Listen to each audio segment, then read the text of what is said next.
ರಾಜ್ಯ ಕಾಂಗ್ರೆಸ್ ಅಲ್ಲಿ ಕುರ್ಚಿ ಪಾಲಿಟಿಕ್ಸ್ ತೀವ್ರಗತಿಯಲ್ಲಿ ನಡೀತಾ ಇದೆ. ಯತೀಂದ್ರ ಹೇಳಿಕೆಯಿಂದ ಈಗ ಭಾರಿ ಸಂಚಲನ ಉಂಟಾಗಿದೆ.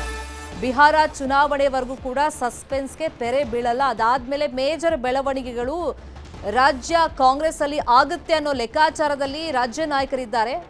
ಮತ್ತು ಅವ್ರು ಮಾತಾಡುವಾಗ ಹೈಕಮಾಂಡ್ ಕಡೆಗೆ ಬೊಟ್ಟು ಮಾಡಿ ತೋರಿಸ್ತಾ ಇದ್ದಾರೆ. ಬಿಹಾರ ಎಲೆಕ್ಷನ್ ಆದ್ಮೇಲೆ ಸಿಎಂ ದೆಹಲಿಗೆ ಭೇಟಿಯನ್ನ ಕೊಡ್ತಾ ಇದ್ದಾರೆ. ಹೈಕಮಾಂಡ್ ನಾಯಕರನ್ನ ಭೇಟಿ ಮಾಡ್ತಾರೆ. ಈ ಸಂದರ್ಭದಲ್ಲಿ ಸಂಪುಟ ಪುನಾರಚನೆ ಬಗ್ಗೆ ಸಮಾಲೋಚನೆಯನ್ನ ಮಾಡ್ತಾರೆ ಅನ್ನೋ ಮಾಹಿತಿ ಇದೆ.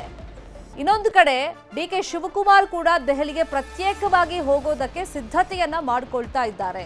ಮೊನ್ನೆ ಯತೀಂದ್ರ ಅವರು ಈ ರೀತಿ ಸ್ಟೇಟ್ಮೆಂಟ್ ಕೊಟ್ಟಿದ್ದಾರೆ. ಏನಾದರೂ ಶಿಸ್ತು ಕ್ರಮ ಆಗುತ್ತಾ, ನೋಟಿಸ್ ಏನಾದರೂ ಕೊಡ್ತೀರಾ ಅಂತ ಕೇಳಿದಾಗ ನಾನು ಈ ಬಗ್ಗೆ ಏನು ಹೇಳಲ್ಲ, ಹೇಳಬೇಕಾದವ್ರ ಹತ್ರ ಹೇಳ್ತೀನಿ ಅಂತ ಅಂದಿದ್ರು. ಹಾಗಾಗಿ ಡಿಕೆ ಶಿವಕುಮಾರ್ ಅವರು ದೆಹಲಿಗೆ ಹೋದಂತ ಸಂದರ್ಭದಲ್ಲಿ ಯತೀಂದ್ರ ಹೇಳಿಕೆ ಬಗ್ಗೆ ದೂರು ಕೊಡೋದಕ್ಕೆ ಸಿದ್ಧತೆಯನ್ನ ಮಾಡಿಕೊಂಡಿದ್ದಾರೆ. ಇನ್ನು ನಾಯಕತ್ವ ಬದಲಾವಣೆಗೆ ಒತ್ತಡದ ತಂತ್ರಗಾರಿಕೆಯನ್ನು ಮಾಡಿಕೊಂಡಿದ್ದಾರೆ ಅನ್ನೋ ಮಾಹಿತಿ ಇದೆ. ಇದೇ ವಿಷಯವಾಗಿ ಇನ್ನಷ್ಟು ಡೀಟೇಲ್ ಆಗಿ ಇನ್ಫಾರ್ಮೇಶನ್ ಕೊಡ್ತಾ ಹೋಗೋದಕ್ಕೆ ನೇರ ಸಂಪರ್ಕದಲ್ಲಿ ಕನೆಕ್ಟ್ ಆಗಿದ್ದಾರೆ ನಮ್ಮ political bureau chief Chidanand Patel. Chidanand Patel, ಈಗ ಬಿಹಾರ ಚುನಾವಣೆ ತನಕ ಕೂಡ ಅದು ಮುಗಿಯೋ ತನಕ ಕೂಡ ಸಸ್ಪೆನ್ಸ್ಗೆ ಒಂದು ತೆರೆ ಅಂತ ಬೀಳೋದಿಲ್ಲ. ಬಟ್ ಆದ್ಮೇಲೆ ನಡೆಯುವಂತ ಬೆಳವಣಿಗೆ ಬಗ್ಗೆ ಈಗ ಕುತೂಹಲ ಅಂತೂ ಇದ್ದೇ ಇದೆ. ಈಗ ಪ್ರತ್ಯೇಕವಾಗಿ ಇಬ್ಬರ ದೆಹಲಿ ಭೇಟಿ ಯಾವ ತರ ಮಹತ್ವವನ್ನ ಪಡ್ಕೊಳ್ಳುತ್ತೆ ಸಿಎಂ ಮತ್ತೆ ಡಿಸಿಎಂದು?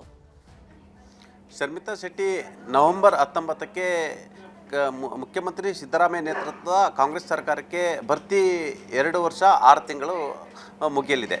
ಮತ್ತೊಂದೆಡೆ ನವೆಂಬರ್ 14ನೇ ತಾರೀಕು ಬಿಹಾರ ವಿಧಾನಸಭೆ ಚುನಾವಣೆ ಫಲಿತಾಂಶ ಕೂಡ ಪ್ರಕಟವಾಗುತ್ತೆ. ಎಲ್ಲೊಂದು ಕಡೆ ಬಿಹಾರ ವಿಧಾನಸಭೆ ಚುನಾವಣೆ ಈ ಬಾರಿ ಎಲ್ಲೊಂದು ಕಡೆ NDA ಮತ್ತು ಇಂಡಿಯಾ ಒಕ್ಕೂಟದ ನಡುವೆ ಭಾರಿ ಜಿದ್ದಾಜಿದ್ದಿ ಇರ್ತಕ್ಕಂಥದ್ದು. ಎಲ್ಲೊಂದು ಕಡೆ 19 ವರ್ಷದ ಆಡಳಿತ ವಿರೋಧಿ ಅಲೆಯ ಕಾರಣಕ್ಕಾಗಿ ನಿತೀಶ್ ಕುಮಾರ್ ಸೇರಿದಂತೆ NDAಯನ್ನು ಜನ ಧಿಕ್ಕರಿಸ್ತಾರೆ ಅಂತೇಳಿ ಇಂಡಿ ಒಕ್ಕೂಟ ಕನಸು ಕಾಣ್ತಿರ್ತಕ್ಕಂಥದ್ದು. ಈ ಎಲ್ಲ ಬೆಳವಣಿಗೆ ನಡುವೆ ಮುಖ್ಯಮಂತ್ರಿ ಸಿದ್ದರಾಮಯ್ಯನವರು ಇತ್ತೀಚೆಗೆ ಸಚಿವರಿಗೆ ಡಿನ್ನರ್ ಕರೆದು ಒಂದಷ್ಟು ಚರ್ಚೆಗಳನ್ನು ಮಾಡಿದರು.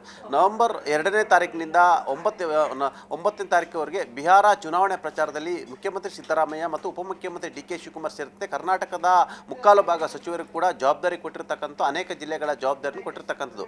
ಈ ಎಲ್ಲ ಬೆಳವಣಿಗೆ ನಡುವೆ ಕೂಡ ನವೆಂಬರ್ 14ರ ನಂತರ ರಾಹುಲ್ ಗಾಂಧಿಯವರು ಕೂಡ ಫ್ರೀ ಆಗಲಿರ್ತಕ್ಕಂಥದ್ದು ಮತ್ತು ನವೆಂಬರ್ 9ರಂದು ಕರ್ನಾಟಕದ ಗೌರಿಬಿದನೂರಿನಲ್ಲಿ ವಿದ್ಯುರಾಶ್ವತ್ವದಲ್ಲಿ ಗಾಂಧಿ ಶತಮಾನೋತ್ಸವ ಕಾರ್ಯಕ್ರಮ ಇರತಕ್ಕಂಥದ್ದು. ಈ ಒಂದು ಕಾರ್ಯಕ್ರಮವನ್ನು KPCC ವತಿಯಿಂದ ಆಯೋಜಿಸಿರ್ತಕ್ಕಂಥದ್ದು. ಹಾಗಾಗಿ ರಾಹುಲ್ ಗಾಂಧಿ ಅವರಿಗೆ ಈಗಾಗಲೇ ಪ್ರದೇಶ ಕಾಂಗ್ರೆಸ್ ಸಮಿತಿ ಅಧ್ಯಕ್ಷರಾಗಿರ್ತಕ್ಕಂಥ DK ಶಿವಕುಮಾರ್ ಅವರು ಇನ್ವೈಟ್ ಮಾಡಿರ್ತಕ್ಕಂಥದ್ದು. ಪ್ರಮುಖವಾಗಿ ಒಂದು ಕಡೆ ಸಂಪುಟ ಪುನರ್ರಚನೆಯ ಮುನ್ಸೂಚನೆಯನ್ನು ಕೂಡ ನೇರವಾಗಿ ಮುಖ್ಯಮಂತ್ರಿಗಳು ಹೇಳಿರ್ತಕ್ಕಂಥದ್ದು. ಸಂಪುಟ ಪುನರ್ರಚನೆಯ ಬೆನ್ನಲ್ಲೇ ಎಲ್ಲೊಂದು ಕಡೆ ಕುರ್ಚಿ ಪವರ್ ಶೇರಿಂಗ್ ವಿಚಾರ ಕೂಡ ಇದೀಗ ಮುನ್ನೆಲೆಗೆ ಬಂದಿರತಕ್ಕಂಥದ್ದು. ಉಪಮುಖ್ಯಮಂತ್ರಿ DK ಶಿವಕುಮಾರ್ ಅವರ ಪಾಳ್ಯದಲ್ಲಿ ಇನ್ನೇನು ಡಿಸೆಂಬರ್ ಅಂತ್ಯದ ಒಳಗಡೆ DK ಶಿವಕುಮಾರ್ ಅವರು ರಾಜ್ಯದ ಮುಖ್ಯಮಂತ್ರಿಯಾಗಿ ಅಧಿಕಾರವನ್ನು ಸ್ವೀಕಾರ ಮಾಡ್ತಾರೆ ಅಂತ ಹೇಳ್ತಿರ್ತಕ್ಕಂಥದ್ದು. ಮತ್ತೊಂದು ಕಡೆ ಮುಖ್ಯಮಂತ್ರಿ ಪಾಳ್ಯದವರು ಯಾವುದೇ ಕಾರಣ ಕೂಡ ಅಧಿಕಾರ ಹಂಚಿಕೆ ಅನ್ನೋದಿಲ್ಲ, ಆ ಥರದ್ದು ಯಾವುದೇ ಕೂಡ ಚರ್ಚೆ ಆಗಿಲ್ಲ ಅನ್ನೋ ಒಂದು ಮಾತನ್ನು ಕೂಡ ಹೇಳ್ತಿರ್ತಕ್ಕಂಥದ್ದು. ಹಾಗಾಗಿ ಯಾವುದನ್ನು ಕೂಡ ಹೈಕಮಾಂಡ್ ಇವತ್ತು ನೇರವಾಗಿ ಸ್ಪಷ್ಟಪಡಿಸಿಲ್ಲ. ಈ ಸ್ಪಷ್ಟಪಡಿಸಬೇಕಾಗಿರ್ತಕ್ಕಂಥ ACC ಅಧ್ಯಕ್ಷ ಮಲ್ಲಿಕಾರ್ಜುನ್ ಖರ್ಗೆ, ರಾಹುಲ್ ಗಾಂಧಿ ಇರುವಂಥದ್ದು ಅಥವಾ ಸೋನಿಯಾ ಗಾಂಧಿ ಇರುವಂಥದ್ದು ಮತ್ತು KC ವೇಣುಗೋಪಾಲ್ ಕೂಡ ಇದುವರೆಗೂ ಕೂಡ ಅಧಿಕಾರ ಹಂಚಿಕೆ ಬಗ್ಗೆ ಎಲ್ಲೂ ಕೂಡ ಚಕಾರವೆತ್ತಿಲ್ಲ. ಈ ಎಲ್ಲದರ ನಡುವೆ ಕೂಡ DK ಶಿವಕುಮಾರ್ ಅವರು ಮುಖ್ಯಮಂತ್ರಿ ಆಗೇ ಬಿಟ್ಟರು ಅನ್ನೋ ಒಂದು ಚರ್ಚೆ ಆರಂಭದ ನಡುವೆ ಕೂಡ ಇದೀಗ DK ಶಿವಕುಮಾರ್ ದೆಹಲಿಗೆ ಹೋಗ್ತಿರ್ತಕ್ಕಂಥದ್ದು. ಮುಖ್ಯಮಂತ್ರಿ ಕೂಡ ಬಿಹಾರ ಚುನಾವಣೆ ಬೆನ್ನಲ್ಲೇ ರಾಹುಲ್ ಗಾಂಧಿ ಅವರನ್ನೇ ಭೇಟಿ ಆಗ್ತಿರ್ತಕ್ಕಂಥದ್ದು.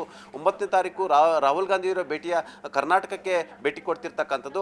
ಪ್ರಮುಖವಾಗಿ ಶರ್ಮಿತಾ ಶೆಟ್ಟಿ ಈಗಾಗಲೇ ಮುಖ್ಯಮಂತ್ರಿ ಪುತ್ರ ಯತೀಂದ್ರ ಸಿದ್ದರಾಮಯ್ಯನವರು ಮುಂದಿನ ಅಹಿಂದ ಉತ್ತರಾಧಿಕಾರಿ ಸತೀಶ್ ಜಾರಕಿಹೊಳಿ ಹೆಸರನ್ನು ಘೋಷಣೆ ಮಾಡಿರೋದು ಕೂಡ ಎಲ್ಲೊಂದು ಕಡೆ ಇದು ಉಪಮುಖ್ಯಮಂತ್ರಿಯವರ ಪಾಳ್ಯದಲ್ಲಿ ಇನ್ನಿಲ್ಲದ ಚಿಂತೆಗೆ ಕಾರಣ ಆಗಿರ್ತಕ್ಕಂಥದ್ದು. ಈ ಎಲ್ಲ ಕಾರಣಕ್ಕಾಗಿ ಉಪಮುಖ್ಯಮಂತ್ರಿ DK ಶಿವಕುಮಾರ್ ಅವರು ಯತೀಂದ್ರ ಮೇಲೆ ಕ್ರಮ ಕೈಗೊಳ್ಳುವ ವಿಚಾರ ಸಂಬಂಧಪಟ್ಟಾಗೆ ಹೈಕಮಾಂಡ್ಗೆ ಈಗಾಗಲೇ ವರದಿಯನ್ನು ಕಳಿಸಿರ್ತಕ್ಕಂಥದ್ದು ಮತ್ತು ದೂರನ್ನು ಕೂಡ ಕೊಟ್ಟಿರ್ತಕ್ಕಂಥದ್ದು.